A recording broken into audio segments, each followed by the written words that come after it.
So a day after I published a video on the new long-range assault rifle meta in Warzone, Raven Software nerfed the guns I was talking about in that video. The two ARs that I thought were going to be the new meta in Season 5 got hit really hard. So I guess maybe that's what I get for being right. The QBZ got a significant nerf to its recoil, and I want to talk about that and show you that in the video. And the FARA, which had a fantastic TTK, no longer does. Even the poor old KRIG that had already been nerfed into the dirt before caught another nerf to its recoil that now puts it about 6 feet under. So stick around, because in this video I'm going to show you how the FARA's TTK now stacks up against the rest of those ARs that are contenders for the long-range AR meta in Season 5. And then I'm going to show you the new recoil patterns for the QBZ and the KRIG, and I think that's going to blow you away.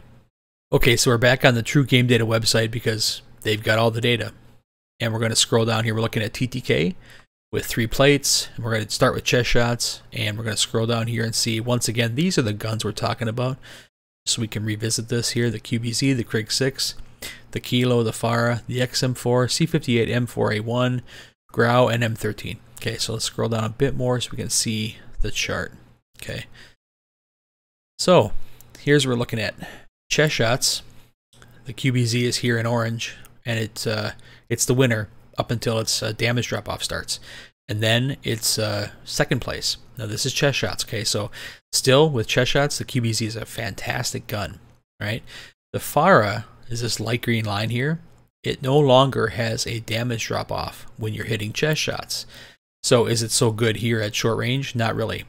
But once you get out here to where all the other ARs have their damage drop-off, the FARA does still beat all of them in this list. Coming in third place is the M4A1. And I want to mention that because it's going to come up again soon. We have the M4A1 is kind of this brown color right here. It's kind of buried in the mix in the first damage range, but then once its second damage range kicks in, look what happens.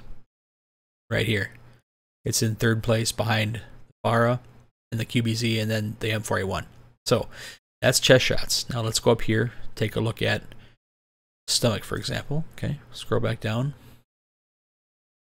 All right, well, this is where the Kilo comes in the first damage area right here. But look what happens as soon as we hit the second damage drop off for all the guns. Which one is best? The best one is the M4A1.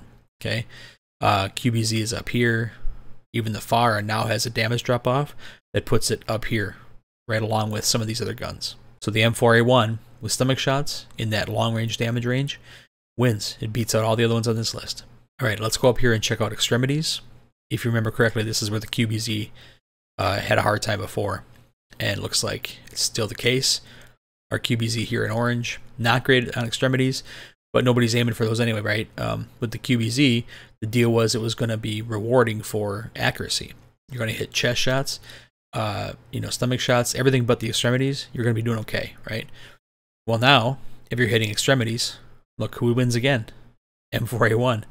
And this is in that second damage range, right? So, and the FARA is still here, kind of in the mix with all of them, but it's not the winner.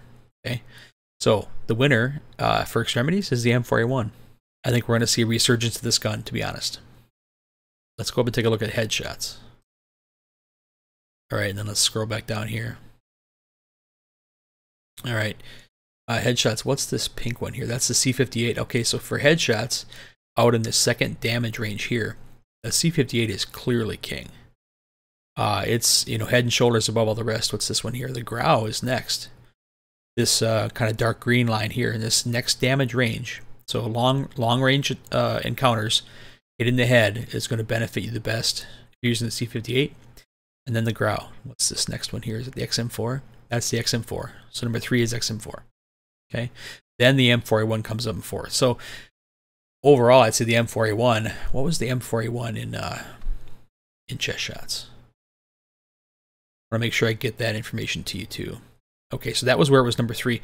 So overall, the M4A1 is looking pretty good for the various TTKs in long-range encounters. Okay, now let's take a look at the new recoil pattern for the QBZ. All right, so we're going 1 full wall length, like I used to use in Plunder. Now 2 full wall lengths. That is way worse. The recoil on the QBZ used to be about half as high as a wall, just that first length of wall, but now it covers 2 full lengths of wall. I mean, that, what is that, a 200% increase or something like that? It's way worse. It is pretty much straight up, but the separation between those rounds is a lot more than it was before. So the recoil on the QBZ, I'm going to have to go into the game this weekend and use the gun a lot and figure out how bad it really is now.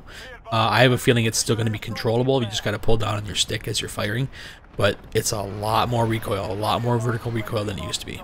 Alright, now let's see what they did to the KRIG's recoil. Alright, so I'm still 18 meters away on both these guns. Look at this, there's a huge amount more recoil. Once again, the bullets are pretty much straight in a line, but they're a lot further apart, and the vertical magnitude, the overall magnitude of the recoil pattern is just, it's massive compared to what it used to be. So these guns that were once the most accurate in the game, now they stack up with just about all the other ones. I would say now, if you need a low recoil gun, the Kilo is pretty much the only way to go. So what does all this mean now? I'm going to have to play with all these guns an awful lot more, figure out where I stand with them. It seems to me like the AR meta for long range engagements is now basically kind of wide open, whereas even before it was really good, but there were still some standouts that I talked about in that last video. But right now, I don't know. So I'm going to have to do a lot of play testing. One thing I think is clear, the M4A1 seems to be kind of standing out more than ever before. And if you're really accurate and you can hit chest shots, the FARA is still going to be a very, very good assault rifle for long range engagements. With the nerf to the recoil patterns for the QBZ and the KRIG, I no longer see a reason at all to use the KRIG ever. And with the QBZ's recoil, a lot remains to be seen how much worse the gun handles. It still is a movement king among the ARs, so it has that going for it, and it's still pretty good on chest shots. But if you're not real accurate, you're hitting a lot of extremities, the TTK at range is not very good on the QBZ. So more to come, stay tuned, a lot more videos on this in the future. So feel free to check out that video that I keep talking about that I put out a day before they nerfed all these guns.